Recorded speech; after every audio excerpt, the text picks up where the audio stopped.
Statistics on accident-related deaths, as provided by the Metro Transport and Traffic Department of the Ghana Police Service, have been very staggering, and I'm referring to figures for March 2021. Hello and welcome to another edition of the Ghana Web Road Safety Campaign series. My name is Lord Harry Sedwasare, and today we speak to another victim of road carnage. When we return from the break, we introduce our guest. Do stay.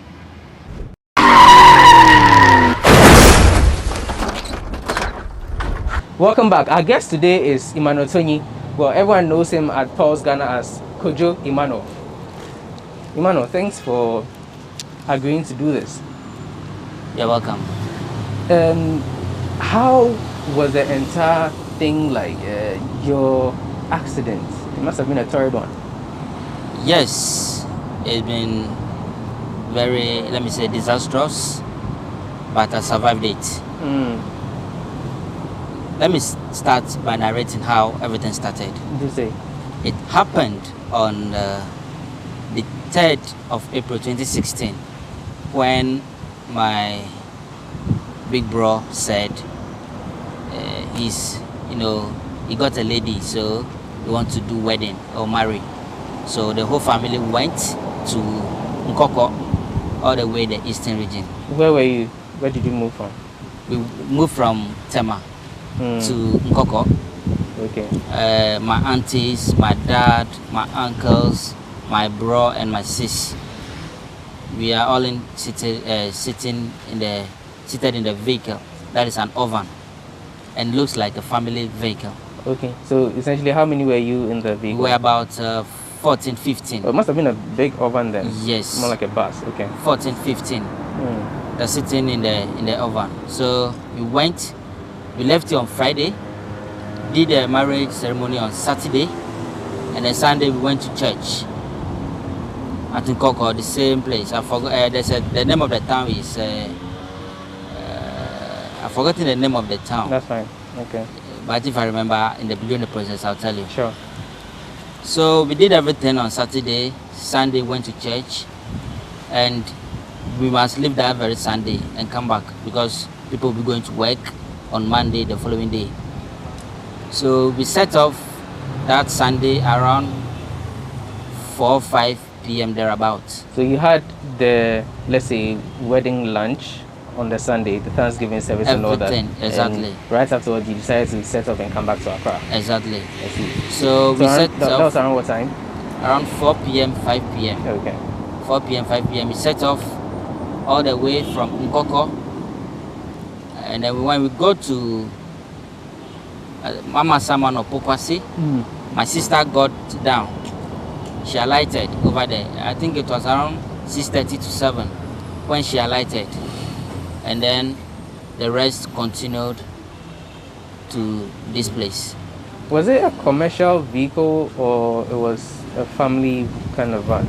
Let me say it was a commercial vehicle, but it was rented. we rented it to the event. So the driver was not a family member? The driver is also a family member. Okay. Actually, he's the one who owns the car. Okay. He drives as well. Okay. So, on our way back, around 7 on the motorway, we passed the motorway, the toll booth, headed towards Trasacco on the motorway, and there's a junction called, a place called Coca-Cola and KICC, because I'm a regular user of the motorway. Okay. I use the motorway. I've been using the motorway since 2010. Wow. So that's yes. a long time. So, and I've been seeing a lot of carnages.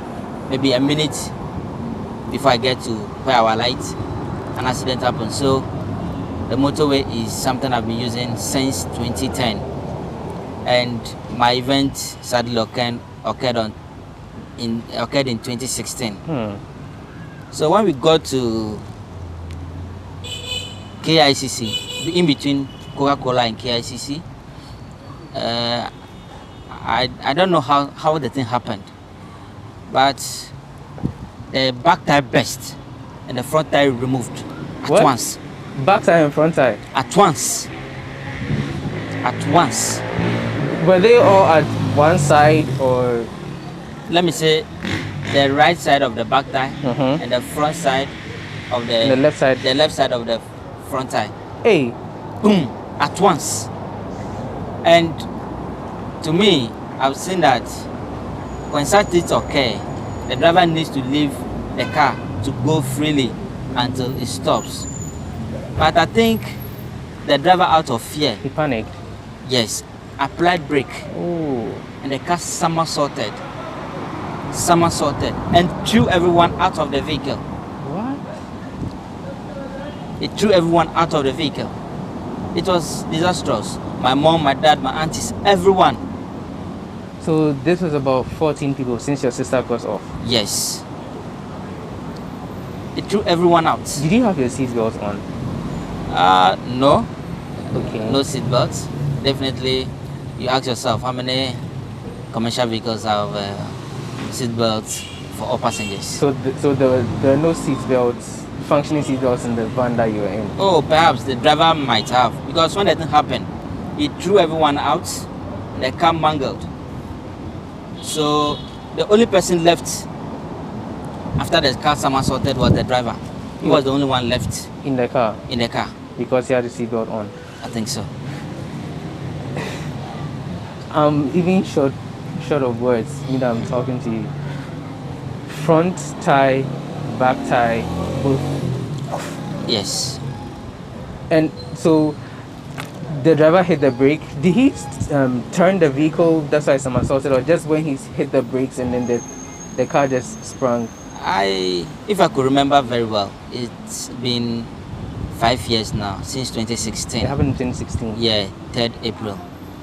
I would say that I don't remember certain things. If I know that very well, because it's been very serious. What I know very well is that there's a gutter lying in between the left side of the motorway and the right side of the motorway. There's a gutter there. That's where I was lying in the bush, and my breath gone. You passed out. In fact, I died. I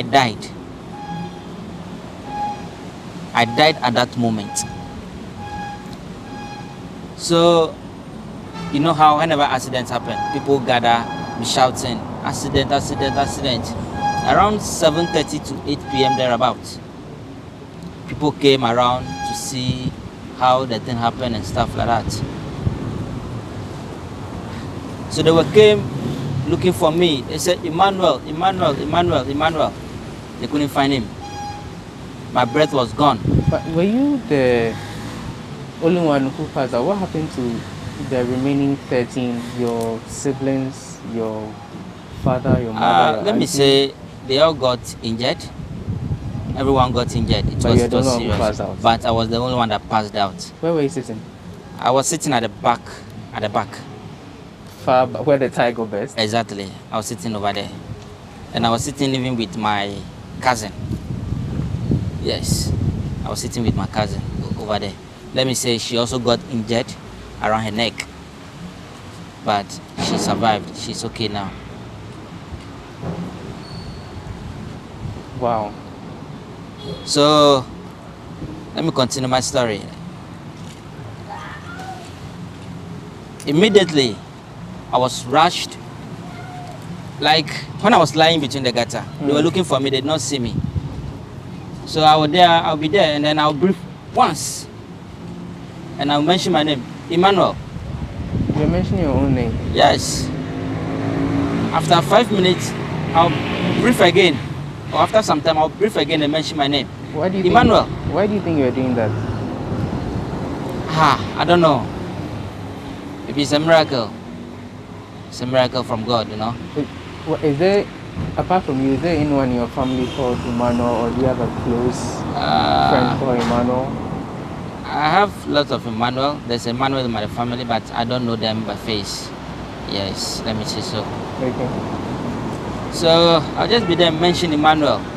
So when the accident happened, people came and they were like, if I can speak to you, when they got there, that was me. My breath gone. So they have to take a taxi straight away to the Tema General Hospital, because that's the closest hospital nearby, or near the neighbor hospital. So I was taken there, and straight away they They started putting oxygen on me. What was your state? Now, what exactly? I'll come there. I'll come to what you just said. The first oxygen finished. Second one finished. And then after some time, they have to transfer me to Kolebu. So I think after a day or two at General, I spent the whole year, from April to December. I spent it at Kolebu. From April to December? Exactly. Over 7 months? Over 7 months. I was in coma for 3 weeks.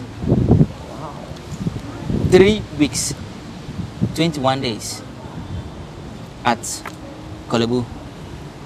When I opened my eyes, I was lying on the hospital bed. I was like, Emmanuel.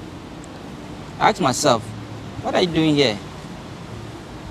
Just to turn my face to the right, my left, I saw that no, things are not that okay. And when that thing happened, I lost my memory.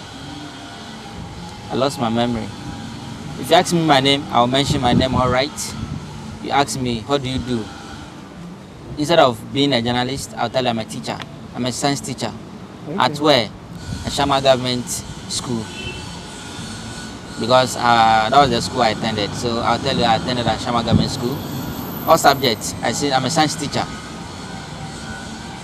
Are you married? Yes, I am married. How many kids? I gave birth to 15. In fact, I formed a football team.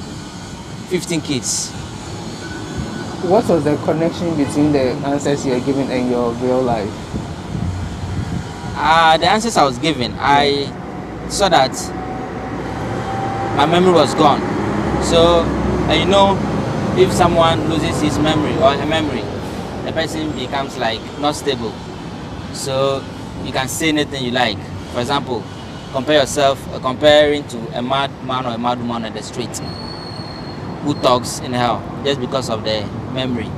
But could you recognize any of your family members?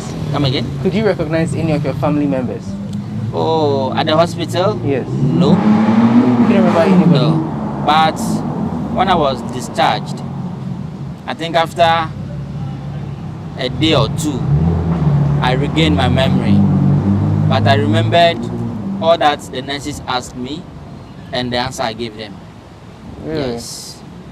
The answer I gave them. Let's talk about whilst you were in coma. There's something they say about perhaps life after death. Yeah. Well, for want of a better word. You were in coma for over 7 months, from April to December. No, 3 weeks. It's for 3 weeks, pardon me. How was it like? Well, it was tough. It looks like if you are dead,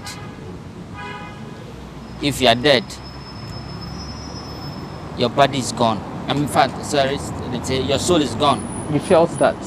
Yes. Your soul is gone. But just your body is the one on there.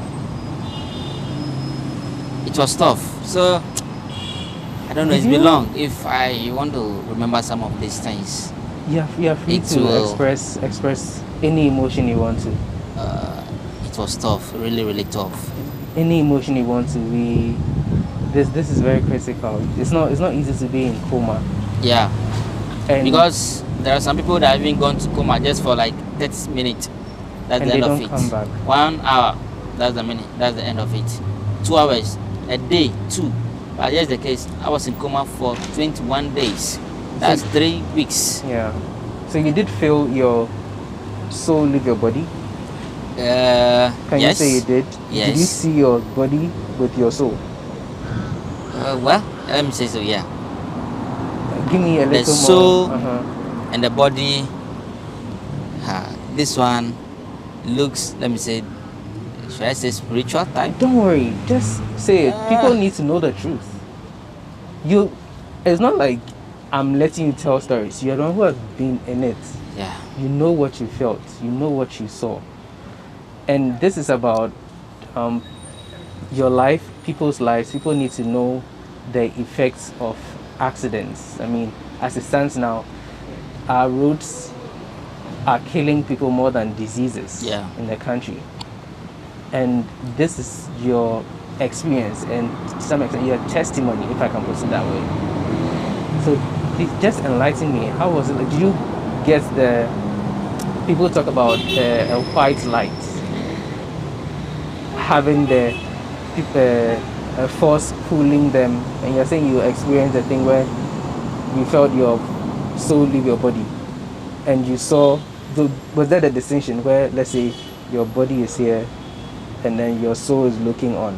Yes. If I will come in, I'll say that when it happened, to be in coma for that long weeks, it was like I've seen heaven, I've seen hell. How do you mean? I've seen heaven, like I've been to heaven and I've been to hell. I've seen both. That is how it is. I've seen heaven and I've seen hell. It was serious. You know, those watching might not believe it, like heaven is real or hell is real. Both exist. I've seen heaven and I've seen hell. What did you see that made you think this is heaven and this is hell? Well, what I've seen a lot. But what I'll tell people that, look, if you are strong or when you are alive and strong, do good in life. That's the only advice I give to people. Do good in life. How has... Okay, let me even ask you this before. What was the last thing you remember seeing or doing before you woke up? Wow. It's been a long time now, so if it was fresh, I would have remembered the last thing I saw before coming to life again. Yes, but it's been some time now, so there are some things I need to just forget and move on since I'm back to life. That's true. Yes. How has it affected you? The accident has really affected me, because when I was discharged from the hospital, I realized that I couldn't walk. The bone in my right thigh got broken and I couldn't walk. So I was assigned to be going to physiotherapy for some time. So by the grace of God, I started going to physio little by little. And so how were you moving? Through the accident. Now, how were you moving? You couldn't walk, so how were you going about it? I was using wheelchair crutches, okay, and as well as wheelchair. For example, if I need to go to the physiotherapy, a taxi will come and take me, and then I go to the physio. Yes, basically that's what happened. And before I enter the physio, they have to lift me like a baby and put into the taxi. And when I get to the physio, I need to be in a wheelchair, and then I start the physio exercise until I think it took me like 3-4 months before I started to regain my body that you could walk. I could walk. So it took you about 4 months to be able to walk again after physiotherapy. Exactly. Apart from your leg, was there any other parts of your body that got affected? Yes, my left arm. You know, there's nerves. It looks like an electric cable in our system. I think when you do like this, you can't see, but after the scan, when you are being scanned, you see all those things. And the doctors are there to tell you that this is here, this is here. The nerve serves like an electric cable in our system. Like for example, if you do drink, it connects to every part of the body to your brain. So if you are being shocked by an electric cable, you feel it. That's the work of the nerves. And for me to lift my arm is the job or the work of the nerves. it happened, my left arm, after the scan and everything, I noticed that it pulled out from the joint. Pulled out. Your arm pulled out from the joint? Yes. The left arm? Yeah, from the shoulder. Pulled out. If you look at the scan clearly. Okay. And the nerves got damaged. And that is called brachial plexus. The doctors or the scientific, that's the term given to it. Brachial plexus. Brachial plexus? Yes. I believe you can Google it and then you check the functions of the nerves. That is basically what it does. And so basically I can walk, but the major thing now is just about my left arm. So is it that you cannot use it at all? I can't. Basically, that is it. That is what has affected me. So you can't lift your arm? You can't do anything? Nope. But if I don't tell you my story, you wouldn't know that, hey, this guy is coming. This is what is wrong with him. I am even stronger than someone who is physically able, you know. Do you feel in the arm? Yes, I feel it if something pinch me. I feel it, yes. And, you know, let me say, I feel like, you know, after the accident, I was discharged from the hospital. You know, families, friends will come that, oh, let us go to this spiritual pastor, spiritual doctor, or whatever they call themselves. People who say they see things spiritually. Let's go to them to see what they can do. And my mom and my brothers, my fathers, everyone was concerned about me. So we've been to some pastors. I don't want to mention their names. We've been to some pastors and all that they say is, one, the accident is not a natural accident. So I was the main target to be killed. I was like, what have I done to people for them to kill me? Yeah, about that, you were the only one who was gravely injured to the point that you went to coma. Yeah. But there were 13 or 14 in the vehicle. What happened to the other passengers, your other family members? Oh, they all got minor cuts, but they're okay. Nobody got seriously damaged? No. Not even the driver? No. They all got minor cuts, but I was severely injured. Your cousin was sitting next to you. What happened to her? Was it a man or a female? A female. What happened to her? Her neck. Okay. Yeah, neck. It. So, but I think she's okay. She's okay now. Yeah. Wow. So we've been to, as I was saying, we've been to some pastors, and they said you were targeted to be killed. I was targeted to be killed because the accident wasn't that, you know, natural thing. If it were to be natural, everyone would have been eliminated, or other people would have died in the process. But I was the main target to be killed that day. So that is how it is. And when we go to this pastor, he'll say, oh, I can do it. I can do it. Oh, I can do it. And they charge. They take your money. They take our money, and after doing, they'll give you anointing oil, water, powder, soap, mineral drinks. You tried it all? You tried everything. Some of them even, you buy calendar. You take a date on the calendar. Then you're supposed to take and then you pray to God that this calendar, let's say I'm marking 25th. And by 25th, I want everything should be okay with me. You mark the date will pass. Nothing. It's the same. It's even worse. Why don't you want to mention the pastors' their names? Yes, the pastors, that's what I'm talking about. Why don't you want to mention their names? Well, if I'm to mention, one, there is this pastor called Ejadan. He's at Kaswa. We slept over there. Ejadan. I see that guy as a crook. Oh yes. To me, currently I don't fear anything in life. I don't fear anything. I don't fear any human being. For example, they say war is coming, fight is coming, so people will be running. Me, I'll stay. Whatever happens, let it happen. Okay. What do you think you could have done differently to have not ended in where you ended up, as far as the accident is concerned? Of course, it wasn't your fault that the tie got burst, but what do you think you could have done? The circumstances are different. Yes, what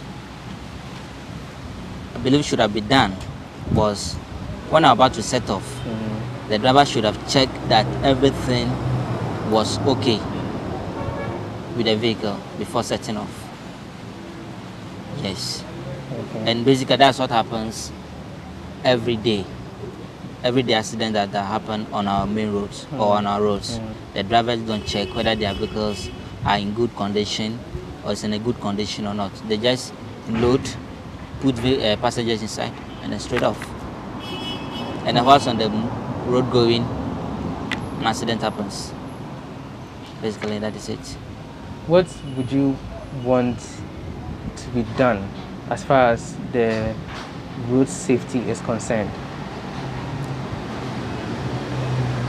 What should be done? Do you think the right approach as far as Ghanaians and government is concerned, do you think things have been done right? You see, when it comes to road accidents, it's something that can be minimized or we can avoid. For example, when you look at our roads, road networks are very, very terrible. Our road networks are very terrible. And this goes to the MTTD, the police. Any vehicle coming and they see that this vehicle is not in a good condition, they should just stop the driver, let everyone get down, they take the vehicle to the station. Charge the driver, because life is precious. Just one person, you are going to perish about 20 people or 30 people in just an accident. So the police or the authorities must be up and doing. They must be up and doing. They need to get the drivers on their toes, like, look, when your vehicle is no good, let it be out of the road. Okay. Thank you so much, Emmanuel Tony, for sharing your story with us. It's been very enlightening, I must say. But this has been another edition of the Ghana Web Road Safety Campaign Series. We have been speaking to Emmanuel Tony of Pulse. He's a journalist. Shared a very brave story, but thank God he's okay today, and you heard his advice to all of us. My name is Lord Harris Dosari. Till we bring you another edition of the Ghana Road Safety Campaign Series. Be safe.